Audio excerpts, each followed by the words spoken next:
திருச்சபை ஊழியர் pastor Suri Stephen அவர்களை கர்த்தர் தெரிந்து கொண்டு கடந்த 25 வருடங்களாக பல்லாயிரக்கணக்கான மக்களுக்கு உபயோகப்படுத்தி வருகிறார். அவருடைய பாடல்கள், துதி ஆராதனைகள், தீர்க்க தரிசனங்கள் மற்றும் தேவ செய்தியின் மூலமாக பல ஜனங்கள் விடுதலையும் சுகத்தையும் பெற்று வருகிறார்கள். இம்மகத்தான ஊழியத்தை உங்கள் ஜெபத்தினால் தாங்குங்கள். ஆண்டவராகிய இயேசு கிறிஸ்துவின் நாமத்தினாலே உங்களை அன்போடு கூட இந்த நிகழ்ச்சிக்கு உங்களை வரவேற்கிறேன். கர்த்தருடைய நாமம் மகிமைப்படுவதாக. எரேமியா தீர்க்க தரிசன புஸ்தகத்தில் இஸ்ரவேலருக்கு நிறைவேற வேண்டிய முன்னறிவிப்புகள், அதாவது எதிர்காலத்தில் சம்பவிக்க போகிற சில முன்னறிவிப்புகள் அல்லது ஆசீர்வாதங்கள், வாக்குத்தத்தங்கள் என்று வைத்துக் கொள்ளலாம். இன்றைக்கு நமக்கு ஒரு பாடல் இருக்கிறது. நாளைய தினத்தை குறித்து பயமில்லை, நாதன் இயேசு எல்லாம் பார்த்து கொள்வார், எல்லாம் பார்த்து கொள்வார். நமக்கு இருக்கிற பிரச்சனையே எதிர்காலத்தை குறித்ததான கவலை, எதிர்காலத்தை குறித்ததான ஒரு சிந்தை. நாளைக்கு என்னுடைய வாழ்க்கை, என்னுடைய முடிவு, என்னுடைய எதிர்கால திட்டங்கள், பயணங்கள் எல்லாம் எப்படி இருக்கும்? சங்கீதம் 37:5 சொல்கிறது, உன் வழியை கர்த்தருக்கு ஒப்புவித்து அவர் மேல் நம்பிக்கையாரு, அவரே உன் காரியத்தை வாய்க்க செய்வார். இஸ்ரவேல் ஜனங்கள் நம்பிக்கையற்றவர்களாக இருக்கும்போது ஆண்டவர் அவர்களுக்கென்று வைத்திருக்கிற ஒரு மாபெரும் திட்டத்தை அவர்கள் இனி வரக்கூடிய நாட்களிலே சுதந்திரித்துக் கொள்ள போகிறது போல, இந்த நிகழ்ச்சியை பார்த்து கொண்டிருக்கிற உங்களுக்கும் எனக்கும் ஆண்டவர் இனி உங்க வாழ்க்கையில என்ன சம்பவிக்க போகிறது, என்ன மாற்றங்கள் இருக்க போகிறது, உங்கள் எதிர்காலத்தை பற்றினதான தேவனுடைய திட்டம் என்ன என்பதை பற்றி நாம் பார்க்கலாம். வாசியுங்கள். எரேமியா தீர்க்க தரிசன புஸ்தகம் 33ஆம் அதிகாரம் 6ஆம் வசனம் வாசிக்க கேட்கலாம். எரேமியா 33:6 வாசியுங்கள். இதோ நான் அவர்களுக்கு சௌக்கியமும் ஆரோக்கியமும் வரப்பண்ணுவேன். கவனிங்க, இந்த நிகழ்ச்சியை பார்த்து கொண்டிருக்கிற உங்களில் யாரானாலும், எப்படிப்பட்டவர்களானாலும், எந்த மருத்துவமனை சூழ்நிலையில் இருந்தாலும் சரி, சங்கீதக்காரனாகிய தாவீது சொல்கிறார், நான் மரண இருளின் பள்ளத்தாக்கிலே நடந்தாலும் பொல்லாப்புக்கு பயப்படேன். மரணத்தை குறித்து பயப்படுகிறீர்களா? வியாதியை குறித்து பயப்படுகிறீர்களா? மனுஷன் உலகத்தை முழுவதையும் ஆதாயப்படுத்தினாலும் தன் ஜீவனை நஷ்டப்படுத்தினால் அவனுக்கு லாபம் என்ன? உடல் சௌக்கியத்திற்காக, உடல் ஆரோக்கியத்திற்காக, நீண்ட நாட்களினுடைய ஆயுசு காலங்களுக்காக மனிதன் எதை வேண்டுமானாலும் செய்வான். ஒருவர் சொன்னார், கொரோனா காலத்தில் தன்னுடைய 21 வயது மகள் கொரோனாவில் பாதிக்கப்பட்டிருந்த போது தனக்கு இருந்த 7 கோடி ரூபாய் சொத்துக்களை ஆவணங்களாக எடுத்துக்கொண்டு, டாக்குமெண்ட்ஸாக எடுத்துக்கொண்டு அந்த மருத்துவமனையிலே, அந்த மருத்துவரிடத்திலே அந்த பத்திரங்களை கொடுத்து சொன்னாராம், எனக்கு இருக்கிறது ஒரே மக, அவளுக்காக தான் இவ்வளோ நிலங்கள், சொத்துக்கள்லாம் வாங்கியிருக்கிறோம், இதனுடைய மதிப்பு 7 கோடி. டாக்டர், தயவு செய்து இந்த சொத்துக்களை நீங்க வச்சுக்குங்க, எங்களுடைய மகளை காப்பாத்தி கொடுங்க. என்ன ஒரு துயர சம்பவம் பார்த்தீங்களா? கொரோனா காலத்துல எத்தனை நல்லவர்களை இழந்து விட்டோம், எத்தனை பிரபலங்களை இழந்து விட்டோம், எத்தனை ஊழியர்களை இழந்து விட்டோம், எத்தனை விசுவாச பிள்ளைகளை இழந்து விட்டோம். கொரோனா காலத்துல எங்கள் சபையில ஒரு நல்ல தேவ பிள்ளை சபைக்கும் கர்த்தருக்கும் பயந்து நடக்கிற கர்த்தருடைய பிள்ளை. ஜெபத்திலும் கொடுக்கிறதிலும் குடும்ப வாழ்க்கை சாட்சியிலும் அவ்வளவு ஒரு உண்மை முத்தமான சகோதரி. கணவனார் 10-15 ஆண்டுகள் நோய்வாய்ப்பட்டு கிடக்கிறார். அவர் மரித்து போவார் என்று எண்ணிய நேரத்தில் எந்த அன்பு சகோதரி கொரோனாவிலே பாதிக்கப்பட்டு இறந்து போனார்கள். அதே மாதிரி அந்த 7 கோடி ரூபாய் சொத்தை எடுத்துக்கிட்டு போய் டாக்டர் இடத்துல கொடுத்து, தயவு செய்து டாக்டர் எனக்கு ஒரே மக, அவளை எப்படியாகிலும் காப்பாத்திருங்க. ஆனால் மருத்துவர்களால் காப்பாற்ற முடியல. என்னை கேட்கிற கர்த்தருடைய பிள்ளைகளை, ஏற்கனவே நான் ஒரு சாட்சியை நான் உங்களுக்கு சொல்லியிருப்பேன். ஒரு போதகர் மருத்துவமனையில அட்மிட் செய்யப்பட்டிருக்கிறார். அன்கான்சியஸ் ஆயிட்டார். அவரை பார்ப்பதற்காக நான் மருத்துவமனைக்கு சென்றிருந்தேன். அங்கே ஒரு இளம் வாலிப பிள்ளை. அவருக்கு ஜெபித்து முடித்த பிறகு அந்த நர்ஸினிடத்திலே சொல்லி, இவர்கள் வந்து எனக்காக ஜெபிப்பார்களா என்று கேட்டார்கள். அதற்குத்தானே நாம் இருக்கோம். அவங்க கேபின்ல போய் அவர்களை பார்த்தபோது என்னுடைய இருதயம் அப்படியே நொறுங்கி போனது. அவங்க சொன்னாங்க, எனக்கு 9 மாத கை குழந்தை இருக்கிறது. பஸ்ஸில் எனக்கு ஒரு பெரிய விபத்து ஏற்பட்டது. அதனால் என் வலது கை வலது கால் அப்படியே உடைந்து போனது. இனி 3 ஆபரேஷன் இருக்குன்னு சொல்றாங்க. ஏற்கனவே 2-3 ஆபரேஷன் பண்ணியாச்சு. இளம் வாலிப பிள்ளை. என் குழந்தை தாய் இல்லாம தவிச்சுக்கிட்டு இருக்கு. என் கணவனார் அந்த குழந்தையை பார்த்து கொண்டிருக்கிறார். எனக்கு சுகம் கிடைக்குமா? இயேசு கிறிஸ்து என்னை உயிரோடு வைப்பாரா? எனக்கு ஆரோக்கியம் கிடைக்குமா என்று கண்ணீரோடு கேட்டார்கள். உடைந்து போன அவருடைய கால் கை மாவு கட்டு போடப்பட்டிருக்கிறது. இனி 3 ஆபரேஷன் பண்ணணும்னு சொல்றாங்க. நல்ல ஆகாரத்தை உட்கொள்ள முடியல. என் குழந்தைய கணவனார பார்க்க முடியல. என்னுடைய புதிய வாழ்க்கை இப்படி ஆயிப்போச்சேன்னு சொல்லி கவலைப்பட்டு கொண்டிருந்தார்கள். கர்த்தருடைய பிள்ளைகளே, அவர்களுக்காக ஜெபித்து வந்திருக்கிறேன். கட்டாயம் அவர்களை ஜீவனோடு சுகத்தோடு வீட்டிற்கு ஆண்டவர் அனுப்பி இருப்பார். அதுல எந்த சந்தேகமும் இல்லை.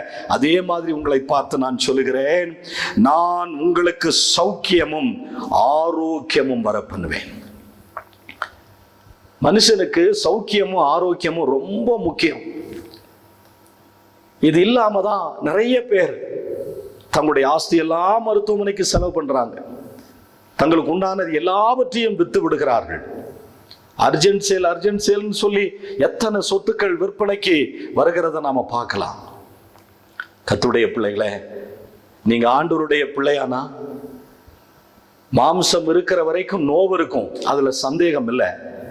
ஆனால் அதே நேரத்தில் நீ அற்ப வயதுல நோய்வாய்ப்பட்டு படுக்கையோடு கூட கிடக்கிறது ஆண்டவருடைய சித்தம் இல்லை.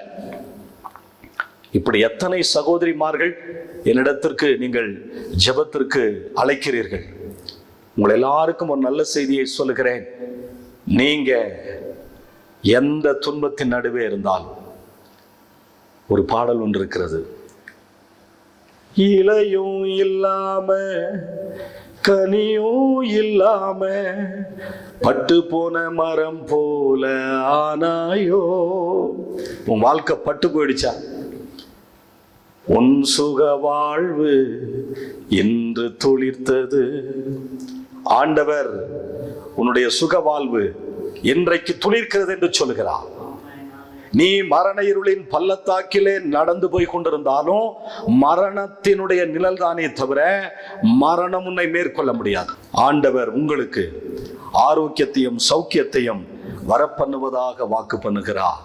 இங்கே நாம் வாசிக்கிறோம். ஆண்டவருடைய வாக்குத்தத்தங்கள் என்ன? நான் எகிப்தியருக்கு வரப்பண்ணின வியாதிகளில் ஒன்றையும் உனக்கு நான் வரப்பண்ணேன். ஏன் இந்த வியாதிகளும் ரோகங்களும் சாபங்களும் மரணங்களும் சடுதியில வருகிறது என்று சொன்னால், நம்ம கீழ்ப்படுகிறதில்ல, ஆண்டவரை விட்டு பின்வாங்கி போயிட்டோம். அதற்காகத்தான் ஆண்டவர் நம்மளை சிச்சித்து புத்தி சொல்லி அவர் நம்மண்டையிலே கூட்டி சேர்த்து கொள்ளுகிறார்.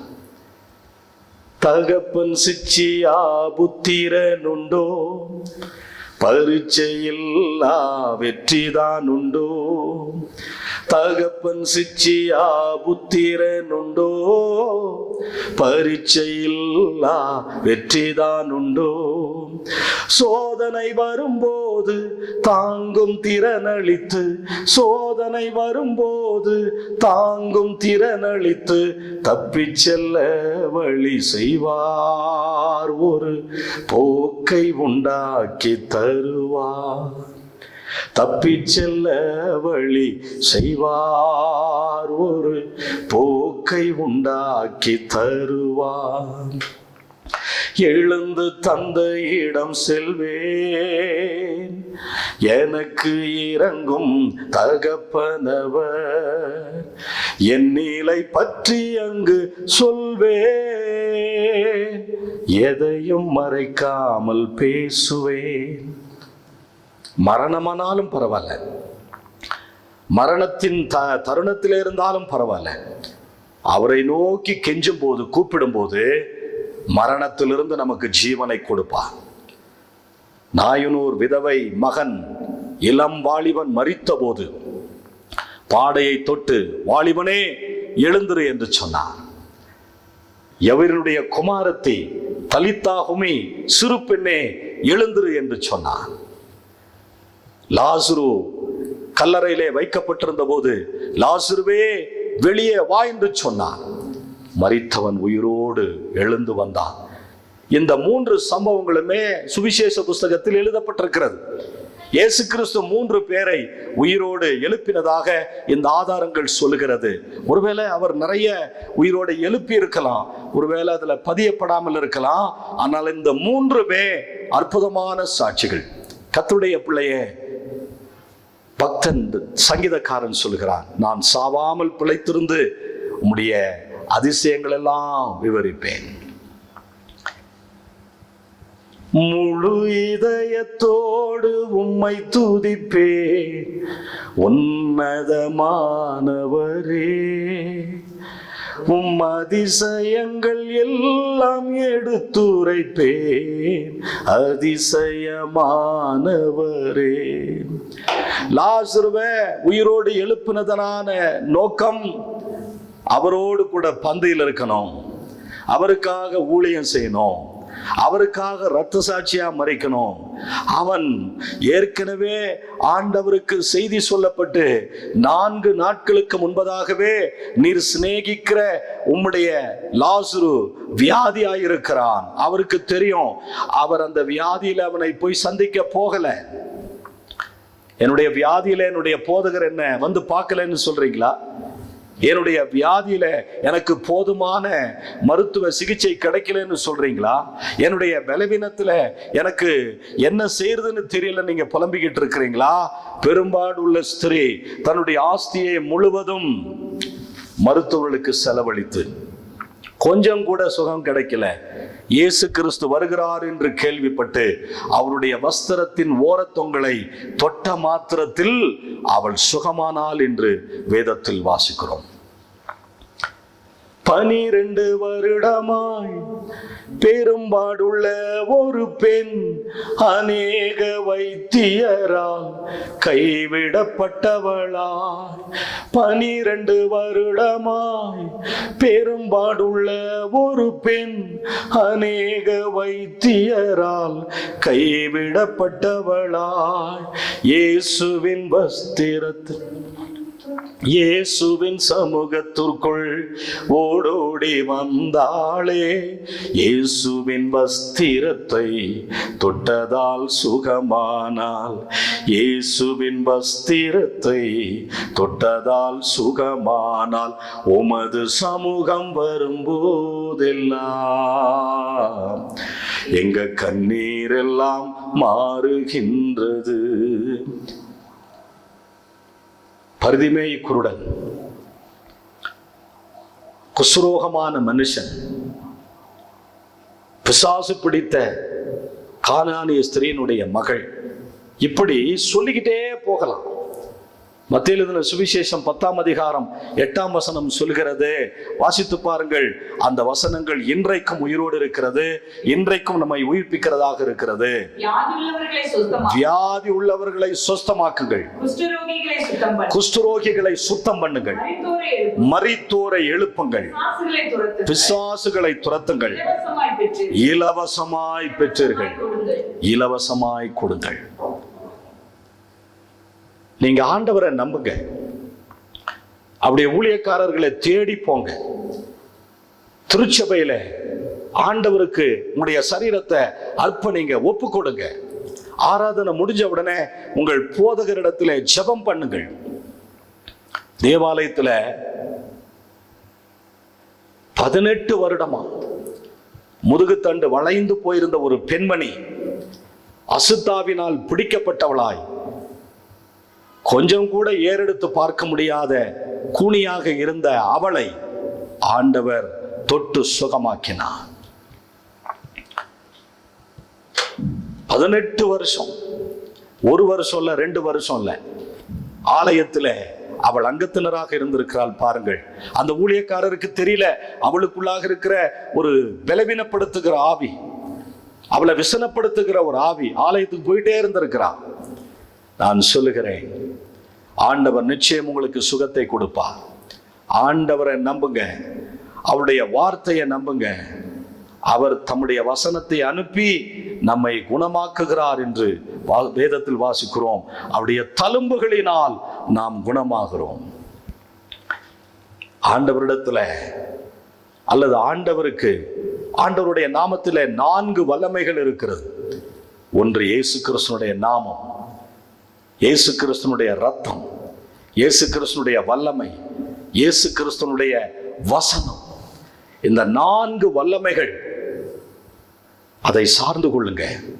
ஆண்டவர் உங்களுடைய பிணிகளை மாற்றுவார், உங்கள் நோய்களை மாற்றுவார். வேதம் சொல்கிறது, நான் உங்களுக்கு சௌக்கியத்தையும் ஆரோக்கியத்தையும் வர பண்ணுவேன்.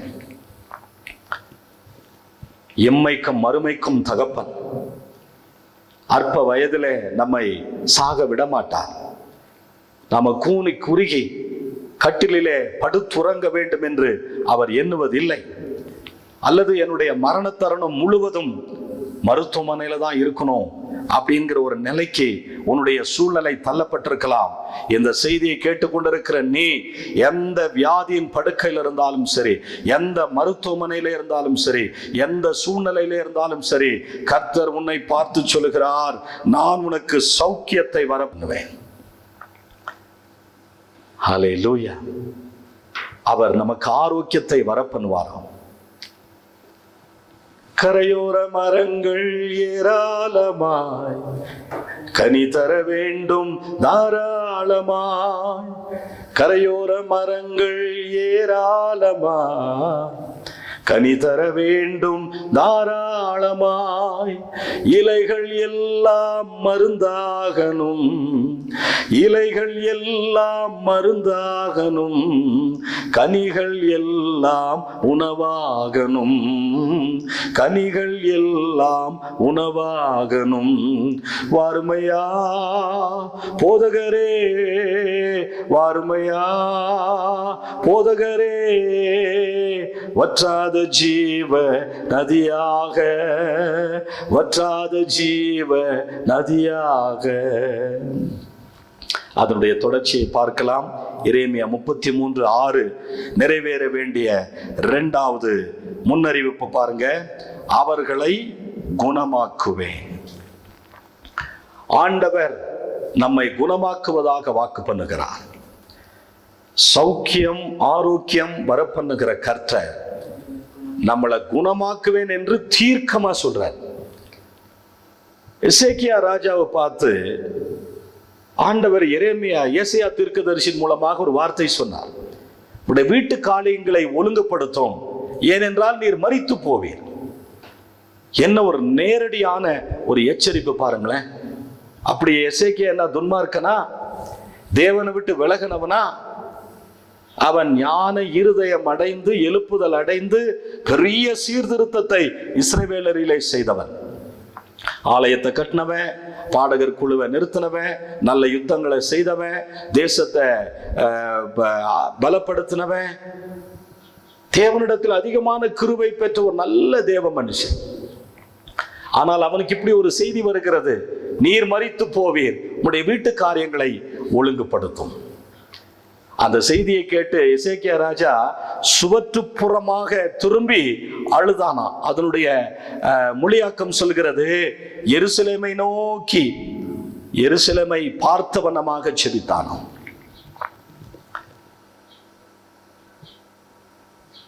நீங்களும் தேவ சமூகத்தை நோக்கி, பரலோகத்தை நோக்கி, தேவாலயத்தை நோக்கி ஜெபம் பண்ணி பாருங்க. வானம் சிங்காசனம், பூமி பாதப்படி. வானம் சிங்காசனம், பூமி பாதப்படி. அகிலமே போற்றுது போற்றுது போற்றுது உன்னத தேவனை, சேனைகளின் தேவனே. உமது வாசஸ்தலம் எத்தனை நன்மையும் எத்தனை இன்பமுமாயிருக்கிறது, சேனைகளின் தேவனே. ஓ, 2 ராஜாக்களின் புஸ்தகத்துல 20ஆம் அதிகாரத்தில் அந்த 2ஆம் வசனத்தை வாசிக்கலாமா? அப்பொழுது எசேக்கியா தன்னுடைய முகத்தை சுவற்றுக்கு புறமாக திருப்பி கர்த்தரை நோக்கி, ஆ கர்த்தாவே, நான் உமக்கு முன்பாக உண்மையும் மன உத்தமமாய் நடந்து உம்முடைய பார்வைக்கு நலமானதை செய்தேன் என்பதை நினைத்தருளும் என்று விண்ணப்பம் பண்ணினார். மிகவும் அழுதான். 3 காரியங்களை அவர் சொல்றாரு பாருங்க. ஒரு துன்மார்க்கனா இருந்தா, நான் தப்பு பண்ணிட்டேன், என்ன மன்னிங்க, இந்த ஒரு விசை கூட எனக்கு இறங்குங்கன்னு சிம்சோனை போல ஜெபம் பண்ணியிருப்பாங்க. ஆனால் எசேக்கியா என்ன சொல்லி ஜெபம் பண்றான்? ஆ கர்த்தாவே, நான் உமக்கு முன்பாக முதலாவது உண்மையா நடந்ததுனால அவனுக்கு இப்படி ஒரு மரணமான்னு சொன்னா இல்ல. உண்மையா நடக்கிறவர்களுக்கு என்று கர்த்தர் ஒரு பாதுகாப்பை வைத்திருக்கிறார், அவர்களுக்கு என்று ஒரு வாக்குத்தத்தத்தை வைத்திருக்கிறார், அவர்களுக்கு என்று ஒரு ஆசீர்வாதத்தை வைத்திருக்கிறார். நீதிமொழிகள் 28:20 சொல்கிறது, உண்மையுள்ள மனுஷன் பரிபூர்ண ஆசீர்வாதங்களை பெறுவான். என்ன சொல்றாரு பாருங்க, நான் உமக்கு முன்பாக உண்மையும் மனசுல உத்தமமா இருந்த. கொஞ்சம் கூட அவர் துரோகம் நினைக்கல, ஆண்டவருடைய கற்பனைகளை விட்டு வலது இடது பக்கம் விலகல, மன உத்தமமா இருந்து ஆண்டவருடைய பார்வைக்கு எல்லாமே நல்லதுதான் செய்திருக்கிறார். அவருடைய ராஜ்யபாரத்திலும் சரி நலமானதை தான் செய்தார், சமுதாய பணியிலையும் சரி நலமானதை தான் செய்தார், ஆவிக்குரிய வாழ்க்கையிலையும் சரி நலமானதை தான் செய்தார். அப்படி சொல்லிட்டு அவன் மிகவும் சத்தமிட்டு அழுதான். மரணத்துல இப்படிதான் சம்பவங்கள் நடக்கும். மரணம்னு ஒண்ணு இல்லாமலே இருந்திருந்தா யோசிச்சு பாருங்களேன், யாருமே மரிக்கலங்கிற ஒரு சூழ்நிலை இருந்திருந்தா இந்த உலகம் எப்படி இருந்திருக்கும்? தாங்கி இருக்காது. ஏற்கனவே வந்தவங்கலாம் நிறைய பேர் போயிட்டாங்க, இனி இருக்கிறவங்கலாம் அந்த பாதையை நோக்கி தான் போறாங்க. தாவீது சொல்றாரு, நான் அவ்விடத்திற்கு போவேனே அன்றி அந்த மரித்த குழந்தை என்னிடத்திற்கு திரும்ப வரப்போறது இல்லை, நாமெல்லாம் அங்கதான் போக போறோம். ஆனாலும் நீங்க அற்ப வயசுல சாகிறது ஆண்டவருக்கு சித்தம் இல்லை. நீங்க ஆண்டவர்கிட்ட ஒரு தீர்மானம் பண்ணி பாருங்க, ஜெபம் பண்ணி பாருங்க. ஆண்டவர் சொல்றாரு, அவர்களை நான் குணமாக்குவேன். இப்படி எசேக்கியா மிகவும் சத்தமிட்டு அழுத போது கொஞ்ச நேரத்துல அவனுக்கு மறுபடியும் ஏசாயா தீர்க்கதரிசியின் மூலமாக பதில் கிடைத்தது. உன்னுடைய ஆயுசு நாட்களோடு கூட 4ஆம் வசனத்தை வாசிங்கள். சொல்லிட்டு பாதி முற்றத்தை கூட தாண்டல, மறுபடியும் கர்த்தருடைய வார்த்தை ஏசாயாவுக்கு வெளிப்பட்டு அவன் சொன்னது, நீ திரும்பி போய் என்னுடைய ஜனத்தின் அதிபதி ஆகிய எசேக்கியாவை நோக்கி, தகப்பனாகிய தாவீதின் தேவனாகிய கர்த்தர் சொல்லுகிறது என்னவென்றால், உன் விண்ணப்பத்தை கேட்டேன், உன் கண்ணீரை கண்டேன், இதோ நான் உன்னை குணமாக்குவேன். 3ஆம் நாளில் கர்த்தருடைய ஆலயத்திற்கு போவாய். நீ கர்த்தருடைய ஆலயத்துக்கு போவாய் என்கிற ஒரு நல்ல செய்தி. அரண்மனைக்கு போவான்னு சொல்லல, 3ஆம் நாளிலே கர்த்தருடைய ஆலயத்திற்கு போவாய். விண்ணப்பத்தை கேட்பவரே, என் கண்ணீரை காண்பவரே, சுகம் தருபவரே, ஸ்தோத்திரம் ஏசையா. மனதுருகி கரம் நீட்டி அதிசயம் செய்பவரே, மனதுருகி கரம் நீட்டி அதிசயம் செய்தவரே, ஐயா அதிசயம் செய்பவரே, விண்ணப்பத்தை கேட்பவரே, என் கண்ணீரை காண்பவரே, சுகம் தருபவரே, ஸ்தோத்திரம் ஏசையா. உன்னை குணமாக்குவார். நீ ஆலயத்திற்கு போவாய், ஆண்டவருக்கு நன்றி சொல்வாய், சாட்சி சொல்வாய். 38 வருட வியாதிக்காரனை ஆண்டவர் பெதஸ்தா குளத்தண்டையிலே சுகமாக்கின பிறகு அவனை எங்கே பார்த்தார் தெரியுங்களா? ஆலயத்திலே சந்தித்தான். அதிக கேடு உனக்கு சம்பவிக்காதபடி எச்சரிக்கையாயிரு என்று ஆலயத்திலே சொல்லப்பட்டது. 5ஆம் அதிகாரம், யோவான் எழுதின சுவிசேஷம் 5ஆம் அதிகாரத்துல 16ஆம் வசனத்தை வாசிக்க கேட்போம். அதற்கு பின்பு இயேசு அவனை தேவாலயத்திலே கண்டு, இதோ நீ சொஸ்தமானாய், அதிக கேடானது ஒன்றும் உனக்கு வராதபடி இனி பாவம் செய்யாதே என்று சொன்னார். ஏற்கனவே பெதஸ்தா குளத்தண்டையில என்னை கொண்டு போய் விடுறதுக்கு யாரும் கிடையாது. நான் போறதுக்குள்ளார வேற ஒருத்தன் அதுல கழுவிட்டு சுத்தமாயிட்டு போயிடுறான். நான் 38 வருட வியாதிக்காரனா இருக்கிறேன். நீ எழுந்து உன் படுக்கை எடுத்துக்கொண்டு போய் என்று சொன்னவன் அடுத்த அதிகாரங்கள்ல ஆலயத்திலே சந்தித்து இனி பாவம் செய்யாதே என்று சொன்னார். ஹல்லேலூயா. கர்த்தர் நம்மளை குணமாக்குவேன் என்று வாக்கு பண்ணி நம்மை உற்சாகப்படுத்துகிறார். 3ஆவதாக வாசிக்கலாம். அவர்களுக்கு பரிபூர்ண சமாதானத்தையும் சத்தியத்தையும் வெளிப்படுத்துவேன். இது ரொம்ப முக்கியம். அவர்களுக்கு பரிபூர்ண சமாதானம், பரிபூர்ண சத்தியத்தை வெளிப்படுத்துவாராம். உனக்கு பரிபூர்ண சமாதானத்தை ஆண்டவர் வெளிப்படுத்த போறார். அது உலகம் கொடுக்கிற சமாதானமாய் இருக்காது, தேவனுடைய சமாதானம். யோவான் 14:27 சொல்லுகிறது. வாசிக்க கேட்கலாமா? யோவான் எழுதின சுவிசேஷம் 14ஆம் அதிகாரம் 27ஆம் வசனம் சொல்லுகிறது, சமாதானத்தை உங்களுக்கு வைத்து போகிறேன், என்னுடைய சமாதானம். தேவ சமாதானம் உங்கள் இருதயங்களை காத்துக்கொள்ளும். சமாதானம் இல்லாத ஒரு வாழ்க்கை தான் இன்றைக்கு நிறைய பேர் அனுபவிச்சுக்கிட்டு இருக்கிறாங்க. அவங்க சொல்ற வார்த்தை no peace of mind, no peace of mind. ஹாலிவுட்ல ஒரு பிரபலமான ஒரு நட்சத்திர நடிகை ஒரு நாள் அவளுடைய ஒத்த கால் செருப்பு ஏலம் விட்ட போது 1.25 கோடி ரூபாய்க்கு ஒருத்தர் அது ஏலம் எடுத்தாராம். ஒத்த கால் செருப்பு. அன்று இரவு அவர்கள் ஒரு கடிதம் எழுதி வைத்து மரித்து போனார்கள். எனக்கு பேர் இருக்கிறது, புகழ் இருக்கிறது, ஃபேன்ஸ் இருக்கிறாங்க, ஆனா எனக்கு சமாதானம் இல்லை.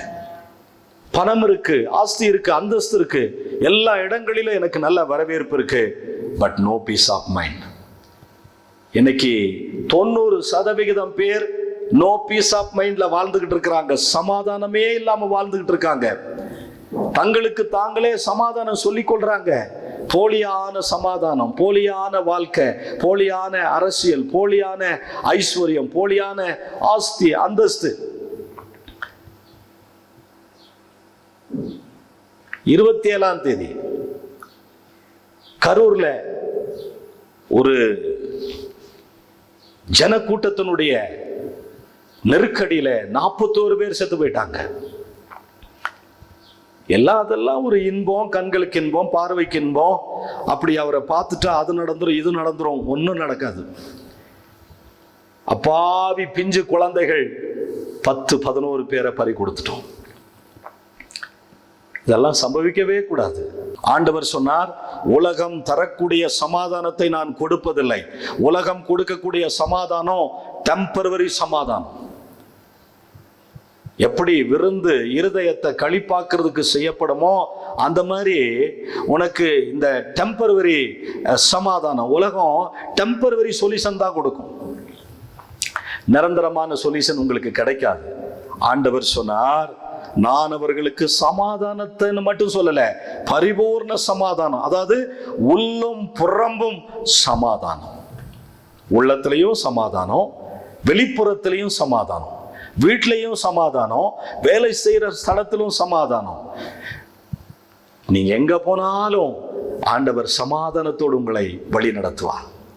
சமாதானத்துல கலக்கம் இருக்காது, பயம் இருக்காது, கண்ணீர் இருக்காது, வேதனை இருக்காது, எல்லாம் அவர் பார்த்து கொள்வார். தீங்கு வரும் நாளில் கூடார மறைவினிலே ஒளித்து வைத்திடுவார், கண்மலையின் மேல் உயர்த்தி வைத்திடுவார். கலக்கம் எனக்கில்லை, அல்லேலூயா, கலக்கம் எனக்கில்லை. ஆண்டவர் பரிபூர்ண சமாதானத்தையும் சத்தியத்தையும் வெளிப்படுத்துவார். சத்தியம் உங்களுக்கு ரொம்ப ரொம்ப முக்கியம். யோவான் எழுதின சுவிசேஷம் 8ஆம் அதிகாரத்துல சத்தியத்தையும் அறிவீர்கள், 32 வாசிக்கலாம். சத்தியத்தையும் அறிவீர்கள், சத்தியத்தையும் அறிவீர்கள், சத்தியம் உங்களை விடுதலை ஆக்கும். மனதார சத்தியத்தை பேசக்கூடிய சபையில நீங்கள் அங்கமாக இருங்கள். டைம் பாஸுக்கு ஆராதனைக்கு போகாதீங்க. இந்த அரை மணி நேரம் 1 மணி நேரம் ரஷ் பண்ணி ஆராதனை கூட்டத்துக்காக நடத்துறாங்க பாருங்க, அந்த மாதிரி ஆராதனைக்கெல்லாம் போகாதீங்க. நல்லா மனதார சத்தியத்தை பேசுகிற சபை.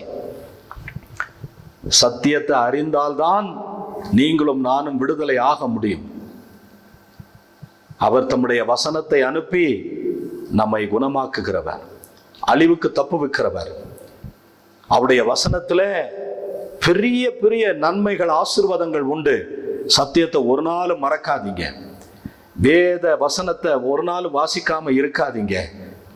திருவசனத்தை கேட்டு அதன்படி நடக்கிறவர்களா இருக்கும்போது கர்த்தர் நம்மை ஆசீர்வதிக்கிறார். நமக்கு கிடைத்திருக்கிற நம்முடைய தாய்மொழியில நாம் தமிழ் வழியாக படிக்கக்கூடிய வேதத்தை தேவன் நமக்கு கொடுத்திருக்கிறபடினால் அதை படிக்கிறதுக்கு நிறைய பேருக்கு நேரம் இல்லை. 1ஆம் சங்கீதம் 2ஆம் வசனம் சொல்கிறது, கர்த்தருடைய வேதத்தில் பிரியமாயிருந்து இரவும் பகலும் அவருடைய வேதத்தில் தியானமாயிருக்கிற மனுஷன் பாக்கியவான். அவன் நீர்க்கால்களின் ஓரமாய் நடப்பட்டு தன் காலத்தில் தன் கனியை தந்து இலையுதிராதிருக்கிற மரத்தை போல் இருப்பான். அவன் செய்வதெல்லாம் வாய்க்கும். நீங்க செய்யறதெல்லாம் வாய்க்கணும்னா நீங்க வேதத்தை வாசிக்கணும், வேதத்தை தியானிக்கணும், வேத வசனத்தை கை கொள்ளணும். வெளிப்படுத்தல் 1ஆம் அதிகாரம் 3ஆம் வசனத்திலிருந்து வாசிக்க கேட்கலாம். இந்த தீர்க்க தரிசன வசனங்களை வாசிக்கிறவனும் கேட்கிறவனும் இதில் எழுதியிருக்கிறவைகளை கை கொள்ளுகிறவர்களும் பாக்கியவான்கள். ஹல்லேலூயா. நீங்க பாக்கியவான்கள். நீங்க கையிட்டு செய்யறதெல்லாம் ஆண்டவர் வாய்க்க பண்ணுவார். உங்களுக்கு ஒரு நன்மையும் குறைபடாது. ஆண்டவர் சத்தியத்தை உங்களுக்கு வெளிப்படுத்தி இருக்கிறார். முன் எப்பொழுதும் இல்லாத அளவுக்கு இன்றைக்கு சோசியல் மீடியாக்களிலே ஏராளமான சத்தியங்கள், வேத பாடங்கள், வேத வசனத்துக்கு வியாக்கியானங்கள், ஒட்டுமொத்த பைபிளுக்குமே விளக்க உரைகள் எல்லாம் சோசியல் மீடியாவில் நம்ம பார்க்கலாம். ஆனா நமக்கு மனசு இல்லை, அடுத்தது டைம் இல்லை. ஒருத்தர் சொன்னார், இன்னைக்கு டிவியை கூட ஒரு வரவேற்பறையில தான் வைப்போம், ஆனா மொபைலை எங்க வேணாலும் தூக்கிட்டு போகலாம், பாத்ரூம்ல கூட மொபைலை கொண்டு போறாங்க. யோசிச்சு பாருங்க. மொபைல் பார்க்கக்கூடிய நேரம், அதற்கு செலவிடுகிற நேரம், இதெல்லாம் வேதத்துக்கு செலவழிச்சா, சத்தியத்தை ஆண்டவர் வெளிப்படுத்தும் போது அதற்கு செவி கொடுத்தால் ஆண்டவர் எவ்வளவு ஞானவான்களா, எவ்வளவு ஆசீர்வாதம் உள்ளவர்களா கர்த்தர் நம்மை மாற்றுவார். மனசு வேணும், வசனத்தை தியானிக்கணும், வசனத்தை படிக்கணும். நான் ஒரு தேவாலயத்தில் பிரசங்கிப்பதற்காக போயிருந்தேன். ஒரு அம்மா, நான் ஒரு வசனம் சொல்லணும்னு சொல்ல ஆரம்பிச்சு 119 சங்கீதத்தை 176 வசனங்கள் இருக்கு, அத்தனை வசனங்களும் அவங்க மனப்பாடமா ஆலயத்துல சாட்சி நேரத்துல சொன்னாங்க. பாருங்க, அதை எடுத்து வாசி பாருங்க. 119 சங்கீதத்துல எத்தனை வசனம் இருக்குன்னு மட்டும் கொஞ்சம் பாருங்க, எல்லாத்தையும் வாசிடாதீங்க. 119 எத்தனை வசனம் இருக்குன்னு மட்டும் பாருங்க. ஸ்தோத்திரம். 176. நான் முதலே சொன்ன மாதிரி 119 சங்கீதம் தான் பெரிய சங்கீதம். 176 வசனங்கள் இருக்கு. சத்தியத்தையும் வெளிப்படுத்துவேன். 4வதாக எரேமியா 33:7 வாசிக்க கேட்கலாமா? எரேமியா 33:7 சொல்லுகிறது, நான் யூதாவின் சிறையிருப்பையும் இஸ்ரவேலின் சிறையிருப்பையும் திருப்புவேன். பார்க்கலாம், கவனிங்க. நான் யூதாவின் சிறையிருப்பை திருப்புவேன், இஸ்ரவேலின் சிறையிருப்பை திருப்புவேன். ஆண்டவர் உன்னுடைய சிறையிருப்பை திருப்புவதாக வாக்கு பண்ணுகிறார்.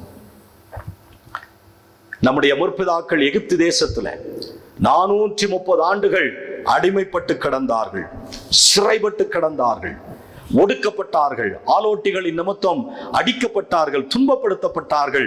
அப்படி ஆடு மாடு மிருக ஜீவன்களுக்கு வைக்கோல் கொடுக்கப்படவில்லை, இவளுக்கு எந்த சுதந்திரமும் இருந்திருக்கல. அவர்கள் சங்கிலிகளினால் கட்டப்பட்டிருந்தார்கள். 430 வருடம் முடிந்த அன்றைய தினமே கர்த்தருடைய சேனையோடு கூட ஏறக்குறைய 30 லட்சம் ஜனங்கள் எகிப்தை விட்டு கானான் தேசத்திற்கு புறப்பட்டார்களாம்.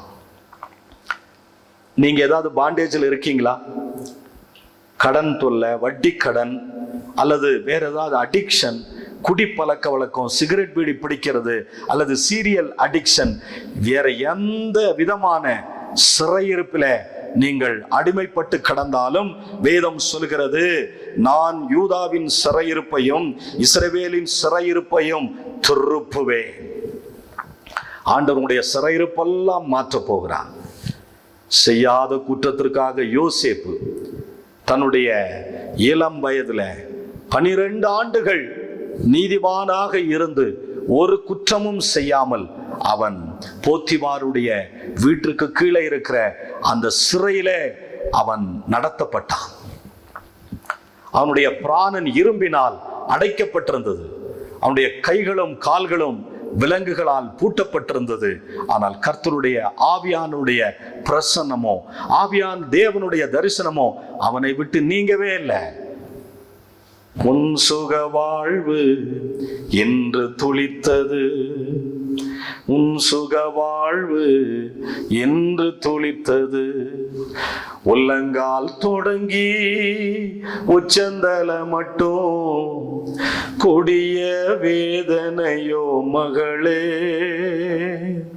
கொடிய வேதனையோ மகனே, உன் சுக வாழ்வு என்று துளிர்த்தது.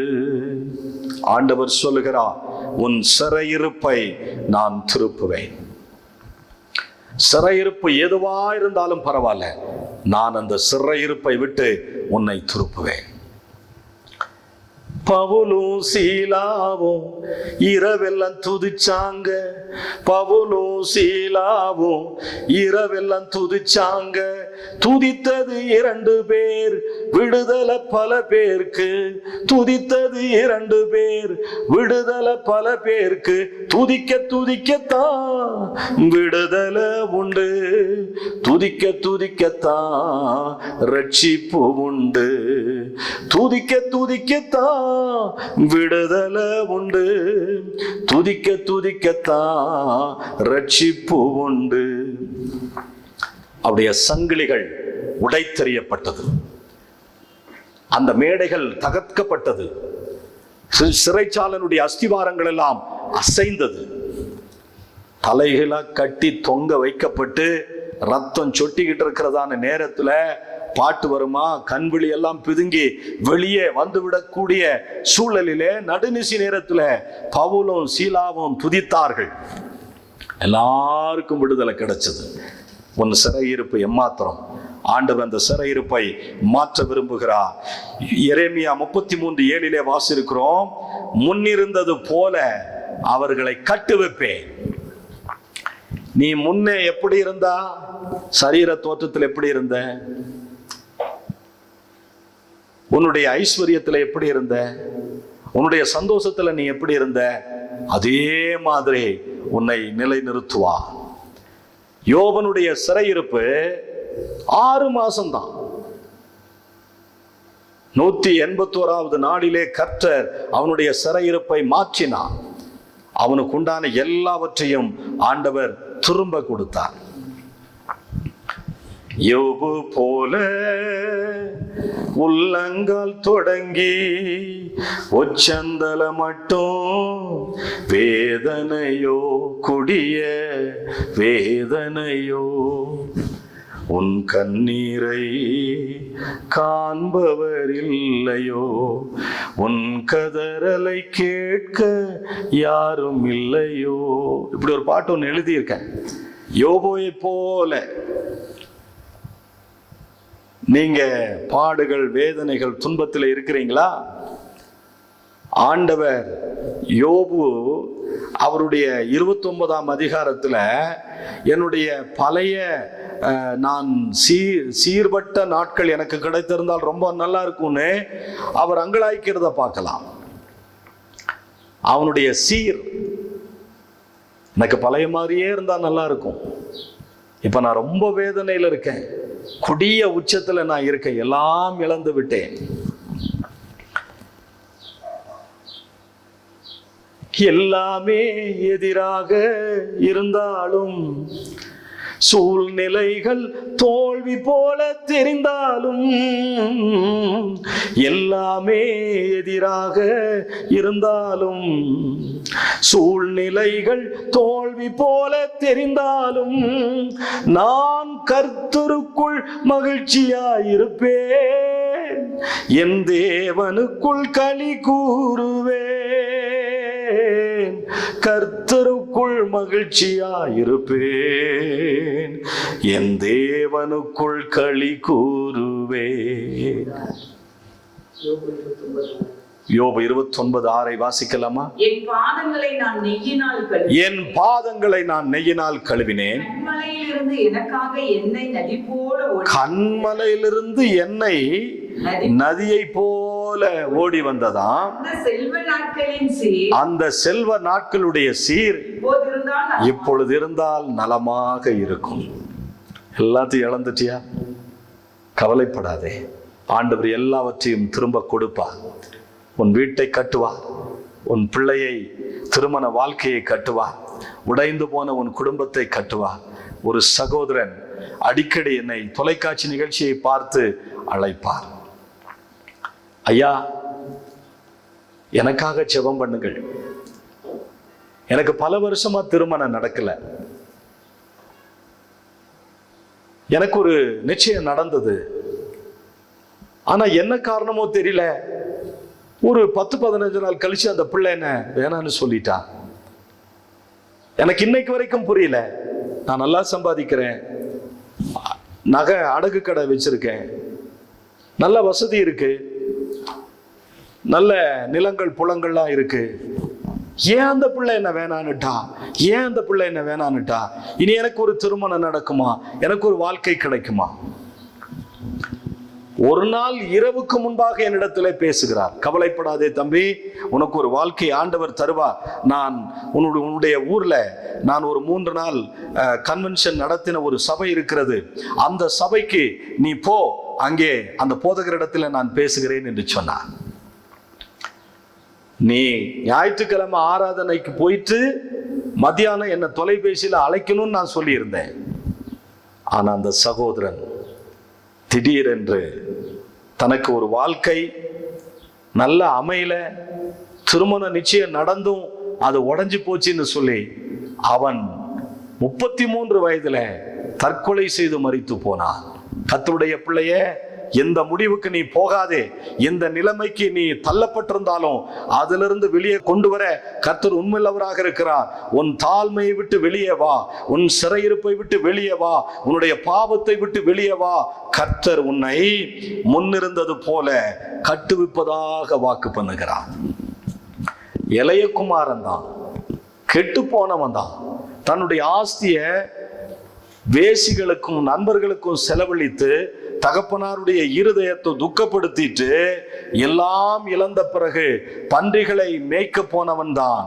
பன்றிகளுக்கு போடக்கூடிய தவிட்டினாலே தன் பசியை ஆற்ற ஆசையா இருந்தான். ஒருவனும் அதை அவனுக்கு கொடுக்கலன்னு வேதத்திலே வாசிக்கிறோம்.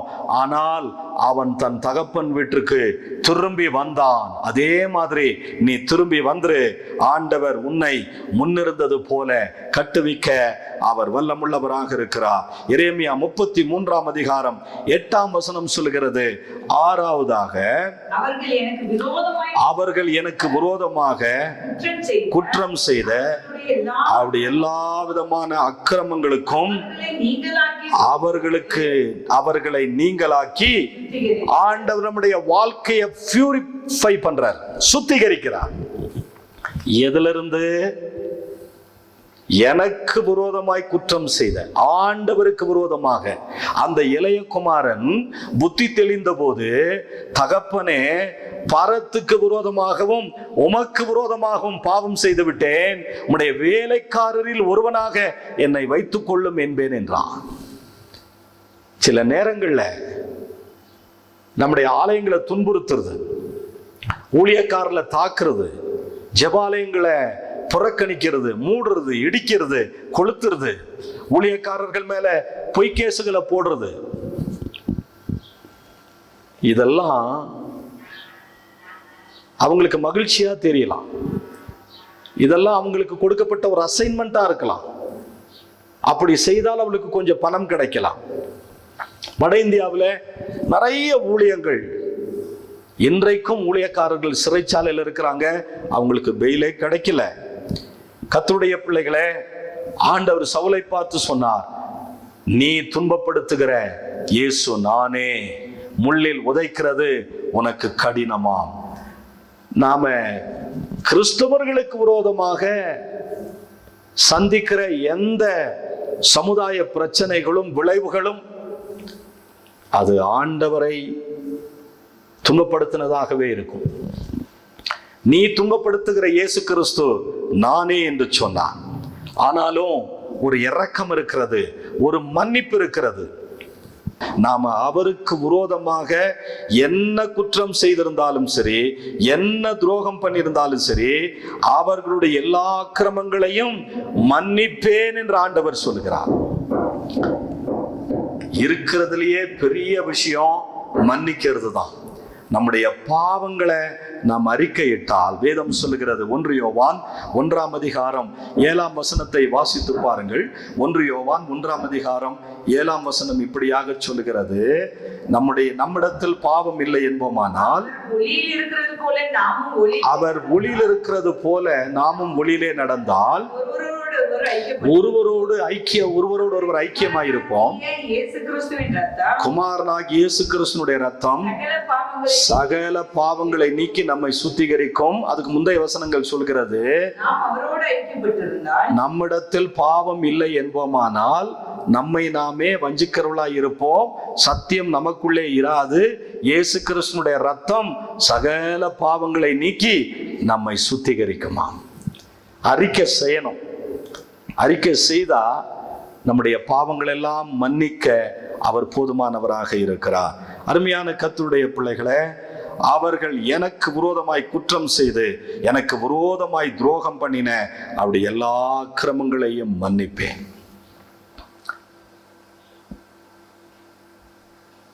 இனி பாவம் செய்யாதே.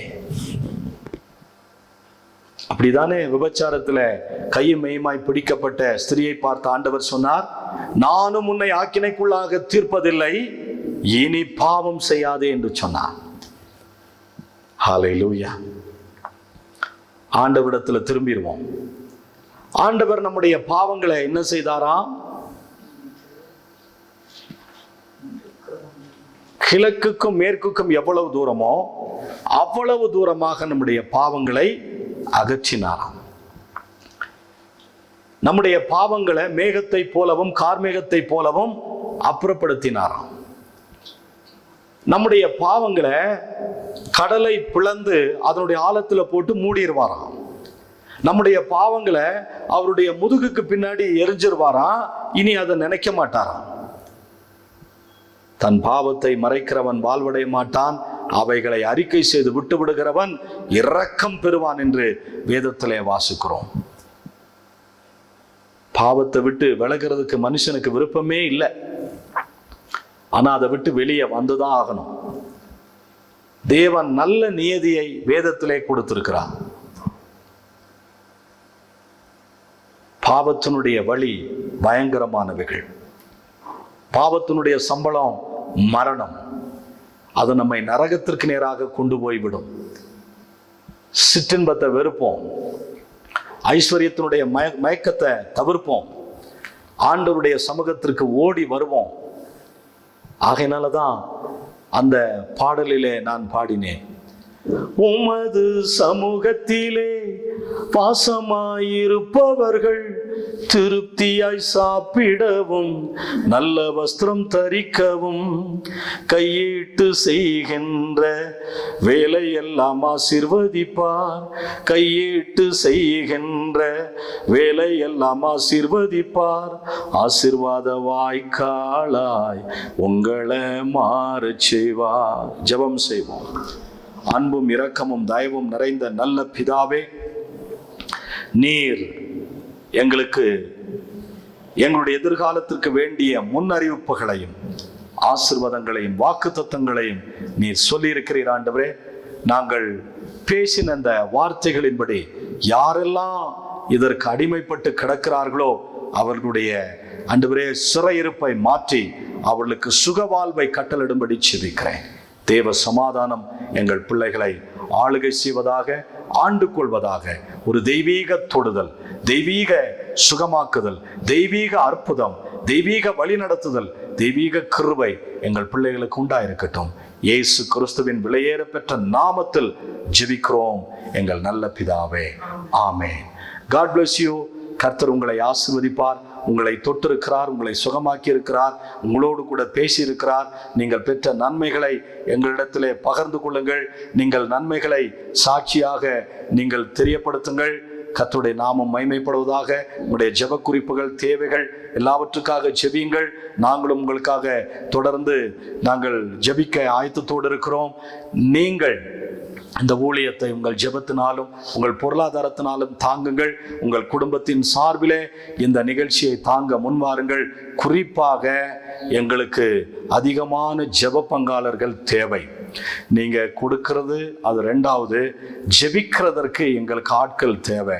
ஏனென்றால் நிறைய சவால்கள் இருக்கிறது, யுத்தங்கள் இருக்கிறது, போராட்டங்களை சகிக்க வேண்டியதாக இருக்கிறது, டிரான்ஸ்போர்ட்டேஷன் இருக்கிறது, இடையூறாத பிரயாணங்கள் இருக்கிறது, இடையூறாத நிகழ்ச்சிகள் இருக்கிறது, நிறைய ஊழியத்தினுடைய தேவைகள் இருக்கிறது, ஆலயங்கள் கட்டப்படக்கூடிய கட்டுமான பணிகள் இருக்கிறது. இதற்கெல்லாம் உங்களிடத்திலிருந்து எதிர்பார்க்கிறது. தயவு செய்து எங்களுக்காக ஜெபிக்கிற ஜெப பங்காளர்கள் தேவை. நீங்கள் ஒருவேளை அப்படி எங்களுடைய ஜெப பங்காளர்கள் திட்டத்திலே நீங்கள் இணைவீர்களானால் உங்களை நாங்கள் ஜெப குறிப்புகளை அனுப்பி எங்களுக்காக ஜெபிக்க வேண்டிக் கொள்வோம்.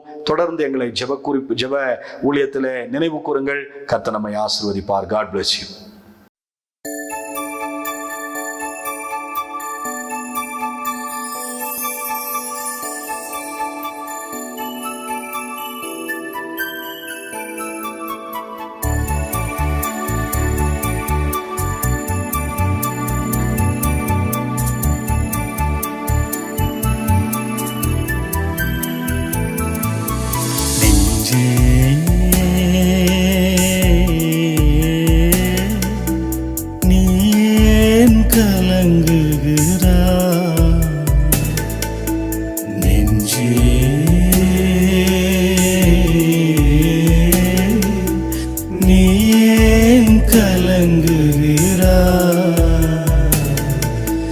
மன்னவன் இயேசு உனக்குண்டே, நீ ஏன் கலங்குவா, நீ ஏன் கலங்குவா நெஞ்சே.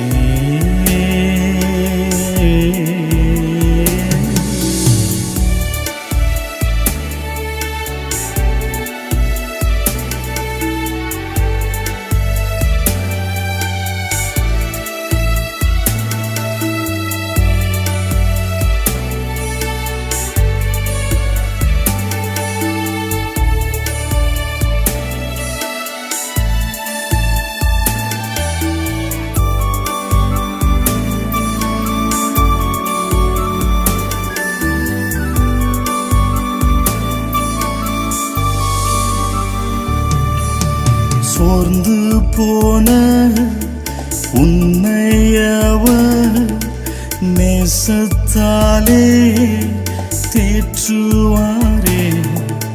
சோர்ந்து போன உன்னையவர் நேசத்தாலே தேற்றுவாரே. சத்துருவின் கட்டுகளை உன்னை விட்டு நீக்குவாரே. சத்துருவின் கட்டுகளை உன்னை விட்டு நீக்குவாரே. மனமே அதை நீ ஏற்கவாராயனை இயேசு அழைக்கிறார். மனமே அதை நீ ஏற்கவாராயனை இயேசு அழைக்கிறார்.